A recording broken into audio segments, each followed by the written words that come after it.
What psychological safety does, it actually creates that environment for us to be able to take risks, right? And Yes. knowing that even if we gonna take a risk, and even if that might not work, what we're able to do, we're able to know that what we tried, we learn out of it, and we can now do it again in a different way. The worst Mhm. case is like you just shared. I don't want to take any risk because I don't know how this is going to be used. What if this is used against me?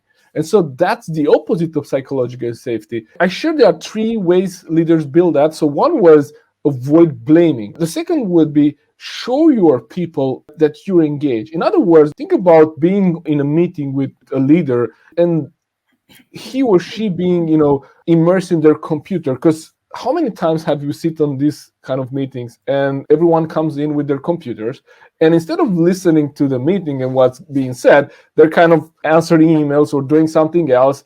And think about what kind of message does this send to your team. So how can you Yeah. create that kind of psychological safety? Means also I'm here and I'm listening. Because how many times I've been on meetings when the decision maker was not paying attention, we presented the case and then we asked, what do you think?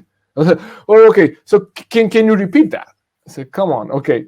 And this is exactly why we're here. You invited us to this meeting to present this. And so as a leader, it's very easy for us to think that when someone comes to speak with us and we still have maybe the last two sentences in an email to write, or maybe we have a messenger, a Slack, something popping up, it's very easy for us to say that, well, let me just finish this. Or actually, that will be the best thing to do. Say, hey, Madalena, I'm sorry, I know you have something important. I just have, to finish this. It takes me one more minute, and then I will be with you. Rather than trying to pay attention to the person while you're typing, because you cannot multitask, right? Yeah. So, Yeah. as a leader, creating that psychological safety means that I'm here, I'm present. When I'm in a meeting with you and you are speaking, I'm looking in your eyes, I'm making eye contact rather than looking somewhere else. We believe that these things are not, well, I'm here physically. How many times were we physically in a place and mentally somewhere else, right?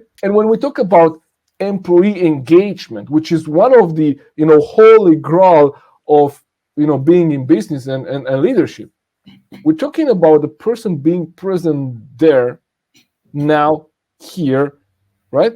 And how can we model that if we as leaders are not there, right? So Mhm. on one side, avoid blaming others to build that kind of trust. Show your team that you're engaged, and also include your team into decision making.